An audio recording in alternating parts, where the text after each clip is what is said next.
Hai, Assalamualaikum dan selamat sejahtera. Selamat kembali ke channel YouTube saya. Saya Cikgu Mus. Pada hari ini, kita akan meneruskan pembelajaran kita untuk Matematik Tingkatan 5, Bab 7, Sukatan Serakan Data Terkumpul. Jangan lupa like, share dan subscribe kerana subscribe itu adalah percuma. Kita teruskan dengan pembelajaran kita pada hari ini.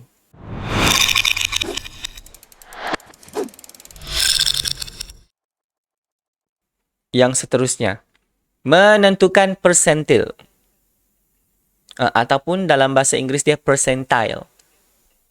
Yang ini pun awak sudah belajar sebenarnya secara tidak langsung. Awak pernah dengar perkataan peratus. So, peratus itu adalah sama maksud dengan percentile ataupun persentil dalam bahasa Melayu.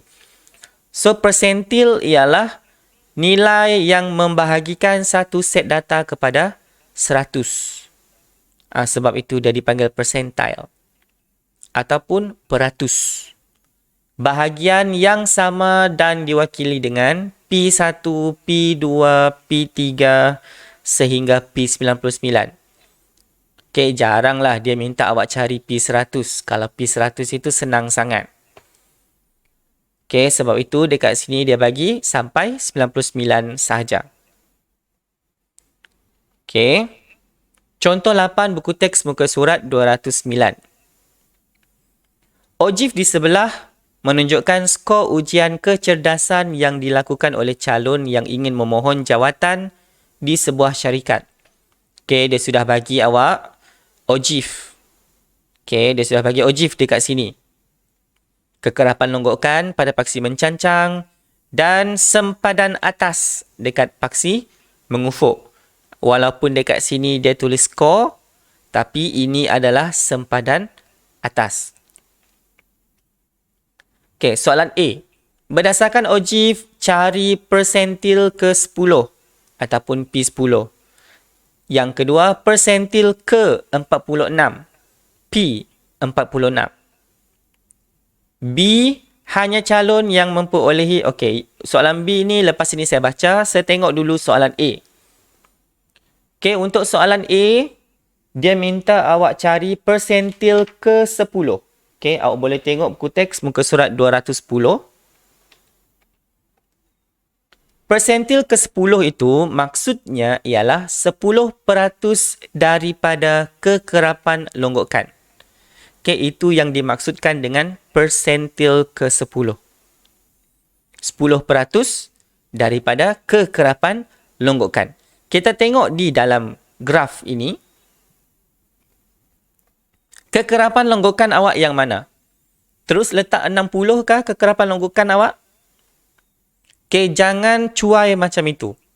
Okey, 60 ini bukan kekerapan longgokan awak. Walaupun di dalam graf dia letak 60 paling besar. Okey, kita tengok di mana habis muncung kita punya Ojif. So, Ojif kita muncung di dekat sini. So, bila kita sambung, so, muncung kita dapat 50 dekat sini. So, ini adalah kita punya kekerapan longgokan yang sebenar. Okay, kekerapan longgokan sebenar adalah 50. So, cerapan ke 10 per 100 daripada kekerapan longgokan. Okay, 10% kan? Peratus, awak sudah belajar dekat sekolah rendah dulu. So, 10 per 100 darab 50 dapat 5. So, 5 ini awak cari dekat graf. Awak dapat dekat sini. Okey, sini adalah 5. Kemudian kita cari bacaan di dekat bawah ini. Kita dapat 46.5. So, itu adalah persentil ke-10. Dapatlah 46.5. Okey, cara mencari persentil sama macam cara awak mencari kuartil tadi. Cuma bezanya dekat sini untuk persentil, konsep dia awak sudah belajar dekat peratus. Okey, persentil sama konsep dengan peratus. Okey. A2, persentil ke-46. Itu maksudnya adalah 46% daripada kekerapan longgokan. So, guna cara yang sama, 46 cerapan ke. Okay, ingat cerapan ke 46% darab kekerapan longgokan. So, 46% darab 50, awak akan dapat 23. Maksudnya, awak dapat cerapan ke 23. Awak cari 23 dekat kekerapan longgokan dekat sini. So, awak dapat 23 dekat situ. Kemudian, awak sambungkan dekat graf. Dekat bawah ini, kita cari bacaan dapat 63.5. So, itu adalah untuk persentil ke-46. Kita dapat 63.5. So, saya teruskan untuk soalan B. Okay, untuk soalan B, dia minta awak cari hanya calon yang memperoleh persentil ke-92 dan ke atas akan dipanggil untuk temuduga. Apakah skor minimum yang perlu diperoleh oleh seorang calon untuk layak menerima panggilan temuduga? Soalan ini, dia bagi dalam bentuk huraian. Okay, tapi ada kata kunci dia dekat situ iaitu persentil ke-92. So, kita carilah. Okay, persentil ke-92 maksudnya ialah 92% daripada kekerapan longgokan. Kekerapan longgokan kita tadi ialah 50. Okay, so 92% daripada kekerapan longgokan.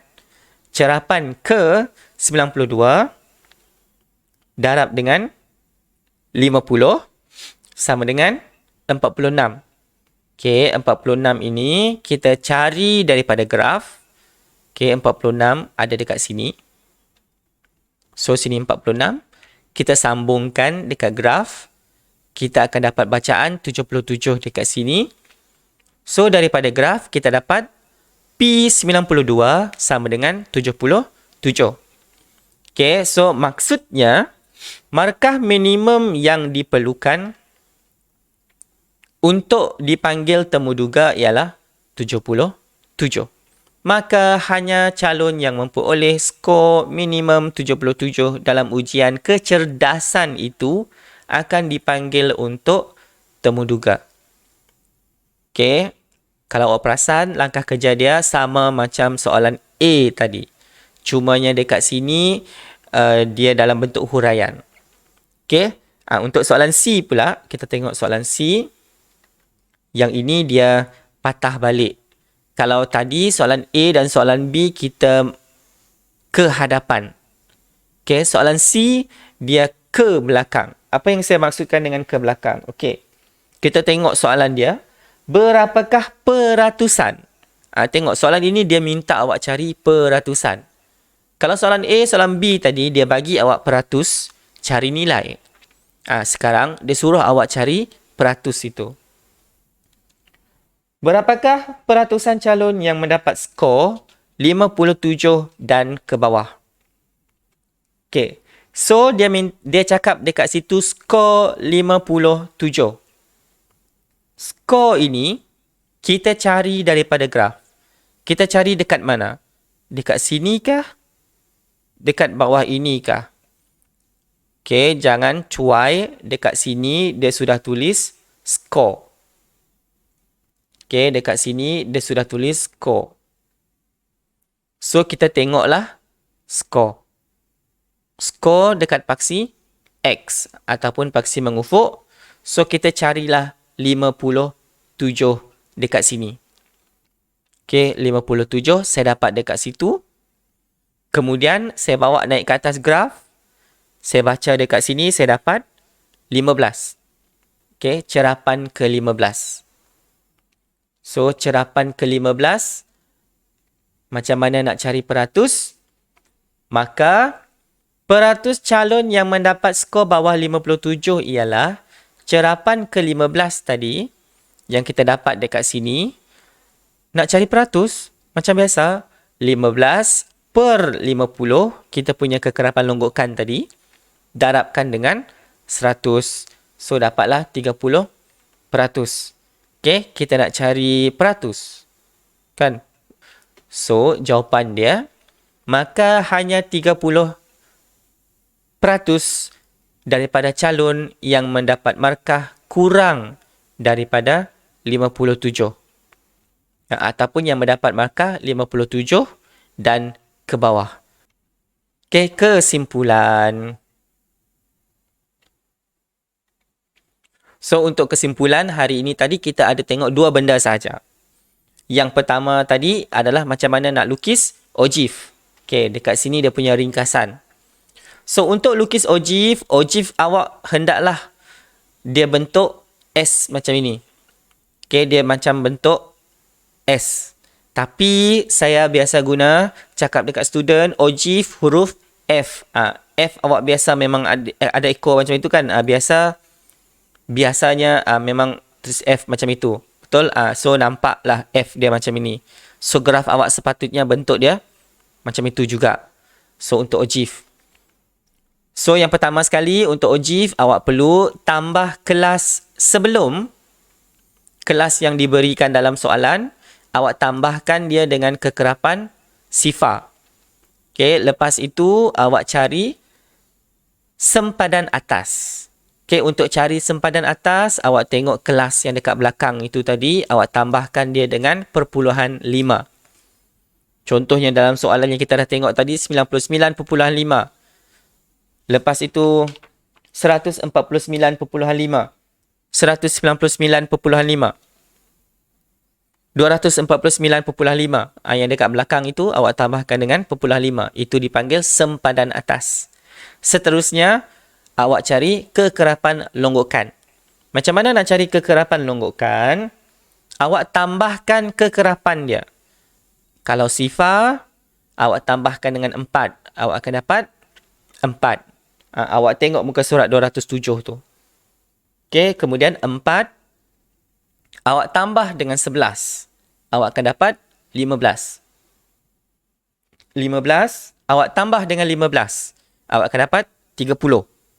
30. Awak tambah dengan 21. Awak akan dapat 51. 51. Awak tambah dengan 8. Awak akan dapat 59. 59. Awak tambah dengan 1. Awak akan dapat 60. Okey, untuk kekerapan longgokan ini, dia mestilah sama dengan yang di dalam soalan sebut. Dalam soalan dia sudah sebut 60 jenis makanan. So, kekerapan longgokan awak sepatutnya sama dengan soalan. Sama. Sama dengan soalan. Kalau tidak sama, maksudnya adalah yang awak salah tambah. Kemudian, kuartil pertama ataupun dia guna sukuan pertama, ini adalah 1/4 daripada jumlah kekerapan ataupun 1/4 daripada kekerapan longgokan yang awak dapat tadi. Okey, kekerapan longgokan yang awak dapat tadi 60 dekat sini. So 1/4 daripada 60. So itu adalah untuk kuartil pertama. Kemudian median ataupun titik tengah 1/2 daripada jumlah kekerapan. Ataupun 1/2 daripada kekerapan longgokan. Dekat sini awak dapat. So, awak akan dapat dekat sini. Cerapan awak tadi. Okay, yang awak cari itu adalah cerapan. Okay, cerapan. Dan yang ketiga, kuartil ketiga, 3/4 daripada jumlah kekerapan. So, bila awak cari, awak dapat bacaan dekat sini. Kemudian, awak tarik, pergi ke graf. Awak cari nilai dekat bawah ini. So, itulah jawapan awak. Dan yang kedua, kita tadi sudah tengok persentil ataupun percentile. Persentil adalah nilai yang membahagikan satu set kepada 100 bahagian yang sama. Persentil, percentage daripada percentage. Yang diwakili dengan P1, P2, P3 sehingga P9. P99. Okey. Itu yang kita sudah tengok hari ini.